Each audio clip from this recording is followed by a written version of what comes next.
നമസ്കാരം. ഹനുമാന്റെ ശ്രീരാമഭക്തിയാണ് ഇന്നത്തെ പ്രമേയം. വനവാസത്തിനു ശേഷം അയോധ്യയിലേക്ക് തിരിച്ചെത്തിയപ്പോൾ ശ്രീരാമൻ്റെ രാജാഭിഷേകത്തിന് എല്ലാം തയ്യാറായിരുന്നു.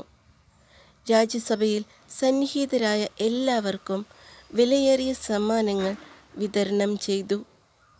സീതാദേവി ഹനുമാനെ അപൂർവമായൊരു രത്നജടിതമാല ഉപഹാരമായി നൽകി. ഹനുമാൻ അത് സന്തോഷത്തോടെ ഏറ്റുവാങ്ങി. എന്നാൽ മാലയെടുത്ത അദ്ദേഹം അതിലെ ഓരോ മുത്തുമണികളും കടിച്ചു പൊടിച്ചു നോക്കാൻ തുടങ്ങി. മുത്തുകളൊന്നും ഉപകാരപ്രദമല്ലെന്ന് തോന്നിയ ഹനുമാൻ അവയെല്ലാം മാലയിൽ നിന്ന് ഊരിക്കളയുകയായിരുന്നു. രാജ്യസഭയിലെ എല്ലാവരും അത്ഭുതപ്പെട്ടു. ലക്ഷ്മണൻ ഈ പെരുമാറ്റത്തെ ശ്രീരാമനോടുള്ള അപമാനമായി കണ്ടു. ഹനുമാനെതിരെ അസഹിഷ്ണുത പ്രകടിപ്പിച്ചു. ഇതിൽ ശ്രീരാമപ്രഭുവിൻ്റെ നാമധേയമോ സാന്നിധ്യമോ കാണുന്നില്ല.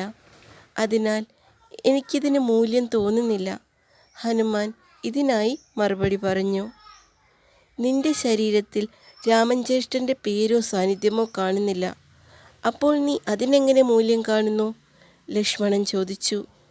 ലക്ഷ്മണൻ്റെ ചോദ്യം കേട്ട ഹനുമാൻ തൻ്റെ നഖങ്ങളാൽ തൻ്റെ മാറ് വലിച്ചു കീറിയപ്പോൾ അവിടെ ശ്രീരാമനും സീതാദേവിയും ഇരിക്കുന്ന ദൃശ്യം കണ്ട് ലക്ഷ്മണൻ അമ്പരക്കുകയും തൻ്റെ തെറ്റ് മനസ്സിലാക്കി ആഞ്ജനേയനോട് ക്ഷമ ചോദിക്കുകയും ചെയ്തു.